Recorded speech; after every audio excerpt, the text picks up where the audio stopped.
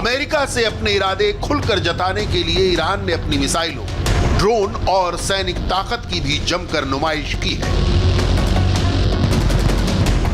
America के किसी भी राष्ट्रपति के लिए विदेश नीति बहुत इंपॉर्टेंट होती है।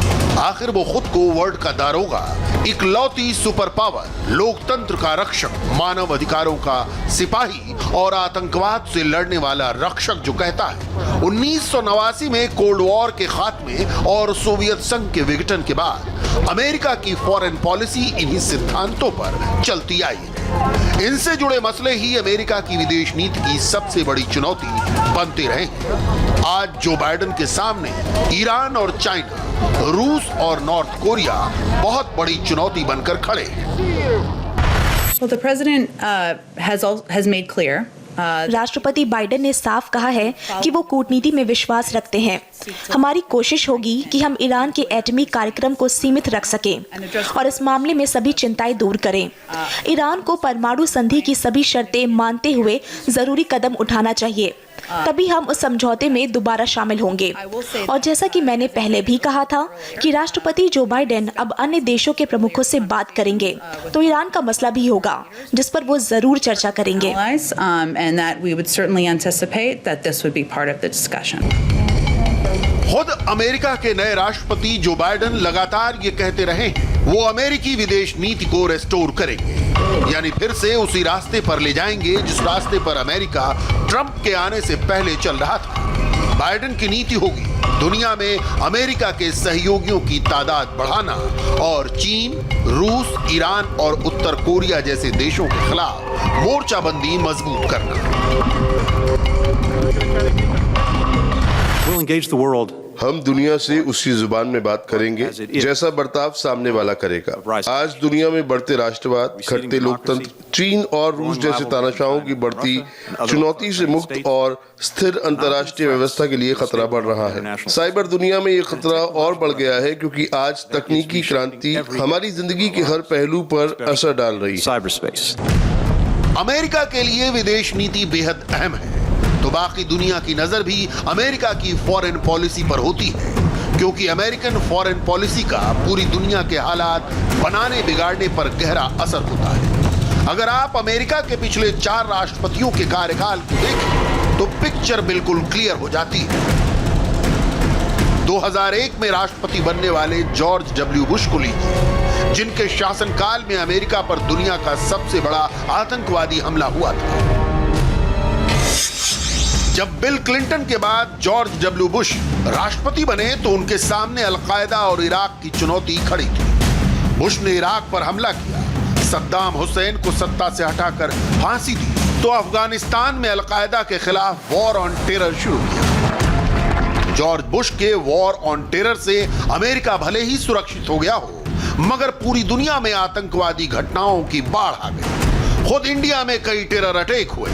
जिस पाकिस्तान की मदद से बुश अफगानिस्तान में अलकायदा से जंग लड़ रहे थे, वो आतंकियों की पनाहगाह बन गया। उसने अलकायदा के आका ओसामा बिन लादेन को अपने हाथ छुपा रखा था। बुश के बाद 2009 में अमेरिका की कमान बराक ओबामा के हाथ में, तो उनके सामने दुनिया की नई चुनौतियां खड़ी थी। ईरान एटम बॉम्ब बनाने में जुटा था। इस्लामिक आतंकवाद का राक्षस लगातार विशाल होता जा रहा था। खुद पाकिस्तान आतंकवाद का गढ़ बन चुका था। उसने ओसामा बिन लादेन को अपने यहां छुपा रखा था, तो चाइना पूर्वी एशिया में अपना प्रभाव बढ़ाता जा रहा था। ओबामा ने ईरान के परमाणु कार्यक्रम को रोकने के लिए एटमी डील कर ली। चाइना से निपटने के लिए उन्होंने पिवोट टू एशिया यानी एशिया पर ध्यान केंद्रित करना शुरू किया। तो पाकिस्तान में छुपे बैठे ओसामा बिन लादेन को ओबामा के शासनकाल में खोज कर मारा गया। 2017 में राष्ट्रपति बनने के बाद से ही डोनाल्ड ट्रंप ने एक साथ कई मोर्चों पर आक्रामक रुख अपनाया।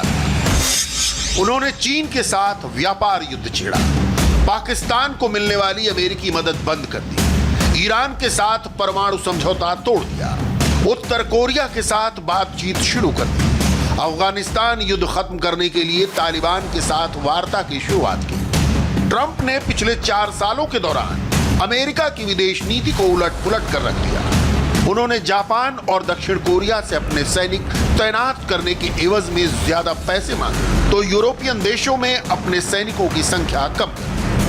भयंकर महामारी के दौर में दुनिया का नेतृत्व करने की बजाय ट्रंप ने विश्व स्वास्थ्य संगठन को ही छोड़ दिया। जलवायु परिवर्तन के बढ़ते खतरे के बावजूद अमेरिका अपने वादे से मुकरते हुए पेरिस क्लाइमेट समझौते से अलग हो गया। लेकिन विदाई के वक्त ट्रंप ने कहा कि वो आज एक बेहतर अमेरिका और बेहतर दुनिया छोड़कर विदा ले रहे हैं। हमने जबरदस्त काम किया। किसी ने सोचा नहीं था कि हम इतने काम कर डालेंगे। मैं संसद का, वॉशिंगटन डीसी के तमाम लोगों का शुक्रिया अदा करता हूं। हमने उनके साथ मिलकर ही ये चमत्कार किया है। तो आपका जीवन अच्छा होगा। हम जल्दी फिर मिलेंगे। आपका बहुत बहुत धन्यवाद। डोनाल्ड ट्रंप के शासनकाल के उठा पटक भरे 4 सालों में उनकी विदेश नीति कई बड़ी उपलब्धियां हासिल की। उन्होंने अमेरिका के कट्टर दुश्मन के तौर पर चीन की नई पहचान गढ़ी। आतंकवाद पर पाकिस्तान के धोखे को पहचानते हुए उसे अमेरिकी मदद बंद कर दी। मिडिल ईस्ट में सदियों पुराने दुश्मनों यहूदी, इजराइल और मुस्लिम अरब देशों को मिला दिया। हमने दुनिया में आतंकवाद के सबसे बड़े प्रायोजक का डटकर मुकाबला किया है। हमने ईरान के साथ एटमी समझौते से अमेरिका को अलग किया। हमने मध्य पूर्व में अपने गठबंधन मजबूत करके ईरान को अलग थलग कर दिया है। और जब दुनिया के सबसे खतरनाक आतंकवादी ने अमेरिका के लिए खतरा बनने की कोशिश की, तो हमारी सेनाओं ने जरूरी कदम उठाए और ईरान के बड़े जनरल कासिम सुलेमानी का खात्मा कर दिया। बेन्यामिन नेतन्याहू ने अपने बधाई संदेश में एक तरह से जो बाइडेन के सामने पहला फॉरेन पॉलिसी चैलेंज पेश कर दिया है। ईरान ने अपने एटमी कार्यक्रम को आगे बढ़ाना शुरू कर दिया है। नए साल की शुरुआत में ईरान ने अपने यहां यूरेनियम एनरिचमेंट की शुरुआत की थी। ईरान ने यह कदम अपने परमाणु वैज्ञानिक मोहसिन फखरीजादेह की हत्या के पलटवार के तौर पर उठाया था। ईरान के इस कदम की अहमियत ऐसे समझिए। यूरेनियम एनरिचमेंट परमाणु बम बनाने की प्रक्रिया का पहला कदम होता है। ईरान अपने यूरेनियम का 20% तक एनरिचमेंट या संवर्धन करेगा। हालांकि यह परमाणु बम बनाने के लिए जरूरी एनरिचमेंट से काफी कम है, लेकिन जानकारों का कहना है कि ईरान ने परमाणु बम बनाने की रेस तेज कर दी है।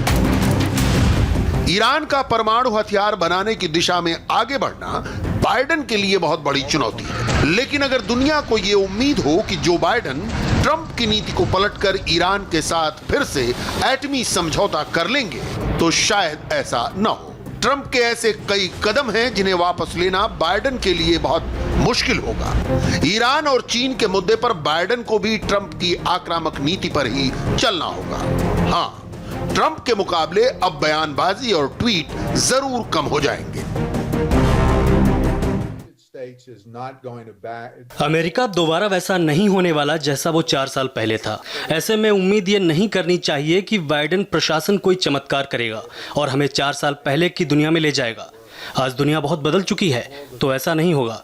पर हम ये भरोसा कर सकते हैं कि विदेश नीति का लंबा अनुभव होने के चलते जो बाइडेन विदेश नीति के तमाम मामलों से गहराई से जुड़े रहेंगे।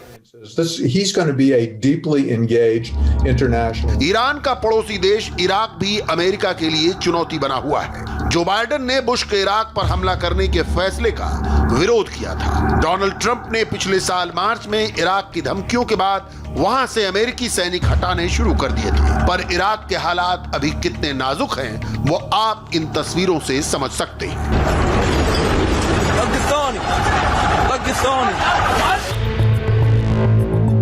बुश के वॉर ऑन टेरर और अफगानिस्तान इराक पर हमले के बाद इराक में ही नया आतंकवादी संगठन इस्लामिक स्टेट उभरा था।